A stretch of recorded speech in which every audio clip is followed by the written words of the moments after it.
안녕하세요, 곰프로입니다. 앞으로 4주간 VD 컴퍼니와 함께 매장 창업과 운영에 대해서 말씀을 드려볼까 하는데요. 오늘은 테이블 회전율을 높일 수 있는 방법에 대해서 이야기를 해보려고 해요. 이 테이블 회전율이 중요한 이유, 이 영상을 보고 계신다면 모두 다 잘 아시겠지만 바로 매출 증대에 직접적인 영향을 미치기 때문이에요. 이런 이야기를 들어보신 적이 있으실 거예요. 빠른 음악을 틀어라, 딱딱한 의자를 구비하라. 그런데 조금 의문이 들지는 않으신가요? 네, 테이블 회전율이 빨라질 수는 있겠지만 우리 가게를 찾는 손님들은 이런 가게를 편하게 느끼진 못할 거예요. 다시 그곳에 가고 싶어지지 않는다라는 얘기인 거죠. 손님에게 기분 좋은 경험을 하게 하면서 테이블 회전율도 높이는 방법, 지금부터 제가 설명을 드려볼게요. 우선 모든 식당은 테이블 회전율이 중요하지만 좀 더 쉽게 회전율을 높일 수 있는 곳이 있어요. 바로 이 냉면, 쌀국수, 순댓국이나 해장국, 수제버거처럼 메뉴가 간단하거나 다른 곁가지 반찬들이 많이 나가지 않는 곳은 비교적 준비부터 음식 세팅, 식사 시간 역시도 짧게 이루어져요. 메뉴의 종류를 줄여서 손님들의 절반 이상이 그 메뉴를 선택하게 하거나 혹은 시그니처 메뉴를 강하게 부각시켜서 선택을 집중하게 만든다면 역시나 회전율이 높아지겠죠. 그렇다는 건 결국 객단가의 수가 올라가고 비로소 매출 증대에 이르게 되는 거예요. 만약 객단가가 낮은 메뉴를 판매하는 곳이라면 이 테이블 회전율은 더더욱 중요해져요. 객단가가 낮다는 건 짧은 시간 안에 더 많은 고객들을 유치해야 하는 필수적인 부분이 있거든요. 객단가가 낮은데 음식 만드는 데 들어가는 시간부터 세팅, 먹는 속도가 느린 종류라면 고정된 임대료를 내는 입장에서는 아이템 구성이 잘못되었다라고 생각해야 되는 부분이에요. 물론 이런 경우는 메뉴를 최소화하고 어느 정도 단가를 올려서 빠르게 조리할 수 있는 시스템을 갖추는 것이 중요한데요. 이번 영상에서는 홀 서빙 상황에 한번 집중해보고 싶어요. 제가 추천드리고 싶은 것은 테이블 오더, 태블릿 오더, 그리고 서빙 로봇인데요. 하나씩 설명을 해드릴게요. 우선 테이블 오더는 테이블에서 손님들이 직접 주문을 넣을 수 있는 시스템인데요. 손님들이 직접 메뉴를 선정하고 주문, 결제까지 그 자리에서 진행할 수 있어요. 손님들이 테이블에서 오더한 메뉴는 바로 주방에서 확인이 가능하고요. 다만 연령대가 어린 손님들, 20, 30대의 경우는 능숙하게 사용할 수 있지만 60, 70대 연령대의 분들은 낯설어 하실 수 있다는 단점이 있어요. 그렇기 때문에 손님들의 연령대가 비교적 낮은 매장에서 선호하는 방식이고요. 최근에는 상권에 따라서 적합도를 따지기 때문에 관련해서는 여러 가지 시뮬레이션을 해보는 것도 중요해요. 태블릿 오더는 직원들이 직접 태블릿을 들고 다니면서 주문을 받는 방법이에요. 과거에는 직원이 손님 테이블로 가서 메뉴를 주문받고 그걸 포스기에 입력하면 주방에서 확인할 수 있는 시스템이었다면 이제는 직원이 태블릿을 들고 손님의 테이블에 가서 메뉴를 바로 태블릿으로 입력하면 주방에서 확인이 가능하게끔 진화를 했어요. 직원이 메뉴를 주문받는 방식은 동일하지만 이 메뉴를 기억하고 포스기에 입력하는 동선이 줄어든다는 점에서 효율적이에요. 손님들에게도 전혀 낯설거나 어려운 주문 방식이 아니고요. 이따가 실제 활용하고 있는 매장을 한번 보여드리면서 다시 설명을 해드릴게요. 자, 그 다음은 서빙 로봇인데요. 요즘 많이 들어보셨을 거예요. 서빙 로봇은 기본적으로 서빙을 돕는 로봇이라고 생각하시면 돼요. VD 컴퍼니에는 푸드봇과 벨라봇이라는 서빙 로봇이 있는데요. 푸드봇은 트레이를 앞뒤로 꺼낼 수 있고 개방적인 구조이고 트레이 자체의 간격도 7단으로 높이 조절이 가능해서 상대적으로 기본찬 종류가 많은 식당에서 선호하는 모델이에요.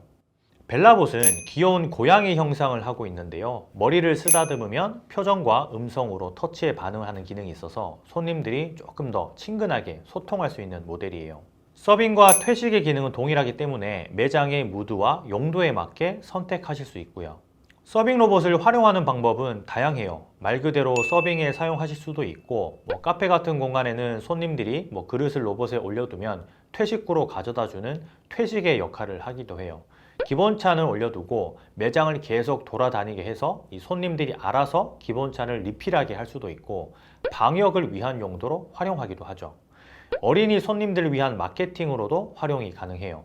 아이들이 무척이나 좋아하거든요. 이 매장의 환경에 맞게 맞춰서 사용할 수 있는 다양한 기능들이 있다고 생각하시면 돼요. 그럼 테이블 오더, 태블릿 오더, 그리고 서빙 로봇을 어떻게 연계해서 활용하면 좋을까요? 이것들을 잘 쓰고 있는 매장을 예로 들어서 설명을 해드리면 좀 더 이해하시기가 편할 것 같아요.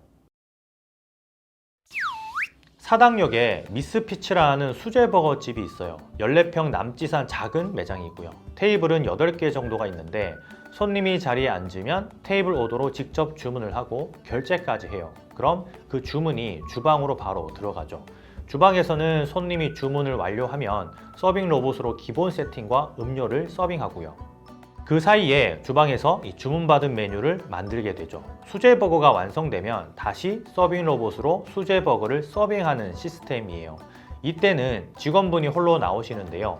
미스피치의 수제버거는 훈연향이 특징이기 때문에 훈연향이 잘 배기 위해서 1분 정도 투명 뚜껑을 덮어둔 후에 뚜껑은 서빙 로봇에 올려서 다시 주방으로 보내시면 된다는 설명을 해줘요.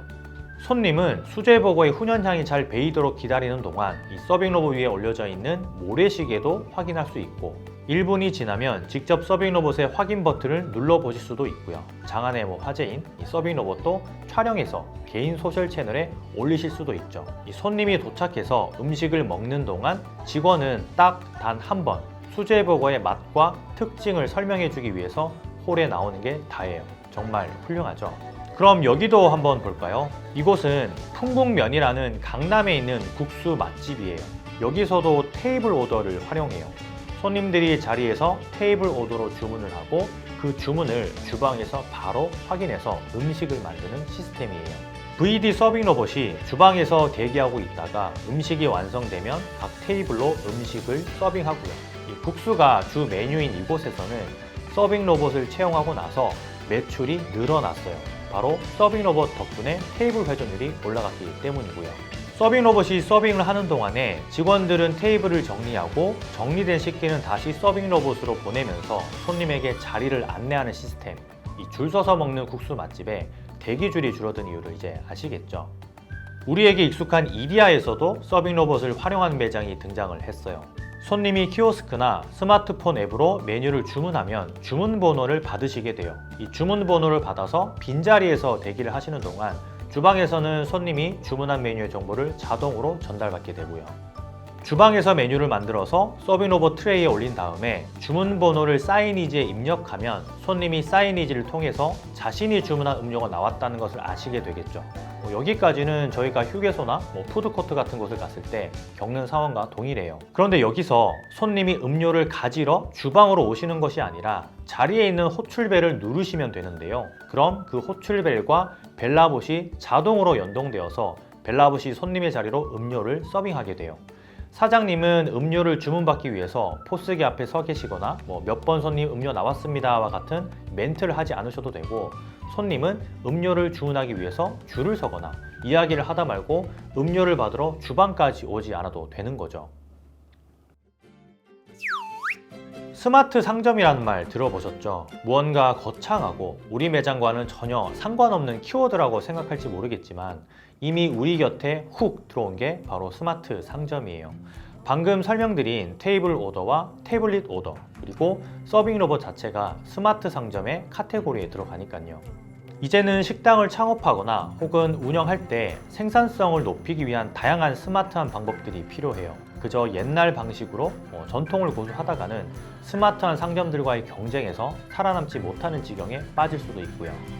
한번 곰곰이 우리 매장에 접목시킬 수 있는 스마트한 시스템에는 어떤 것들이 있는지 생각해보는 시간을 가져보면 어떨까요? 그 누군가는 지금도 열심히 손품, 발품을 팔아가면서 매장 운영에 대한 공부를 하고 있다는 사실, 함께 공부하는 자세 꼭 가져보도록 해요. 그럼 건프로 이만 인사드릴게요. 감사합니다.